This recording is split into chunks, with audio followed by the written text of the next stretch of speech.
Chip Maxwell here with your Maxwell Morning Memo. We have a big one on our Nebraska ballot, a life or death issue, whether to reinstate the death penalty in Nebraska. I give my conservative friends heartburn over my opposition to the death penalty. My problem is the possibility of mistake. Look at the Beatrice 6 case. 6 innocent people railroaded into convictions for a murder they did not commit. 5 of the 6 defendants pleaded guilty to a crime they did not commit because the government said it would fry them if they didn't plead guilty and made the government go to trial. As a conservative, I do not want my government bullying innocent people like that. The 6th defendant said, "No, I'm not pleading guilty. I didn't do it." That defendant went to trial and was convicted. I don't know if it was because of corruption, incompetence, or just bad luck, but it happened. It could happen again. That's not acceptable to me as a conservative.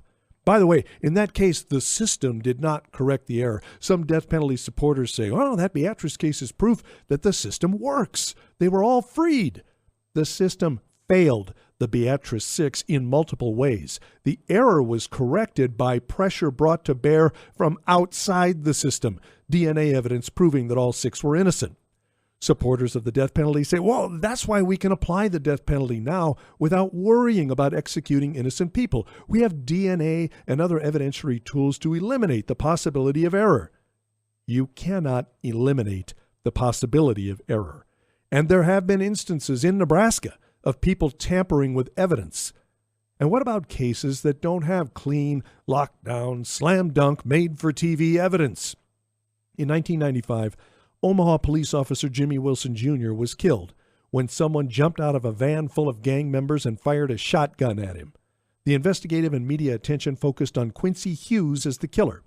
Then 2 witnesses, teenage gang wannabes, completely changed their stories and identified Kevin Allen as the shooter. Allen's attorney maintains to this day that his client was not the shooter, but the gang decided it wanted Allen to go down for it. Were the crucial witnesses lying the first time when they identified Hughes as the shooter, or were they lying when they switched to Allen? Who knows?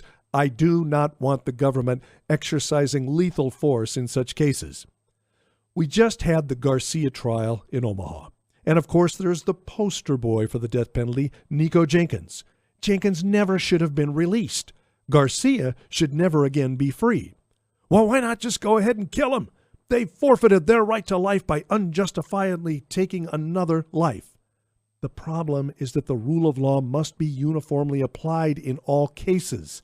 I am not willing to execute innocent people so we can execute the bad ones when they come along.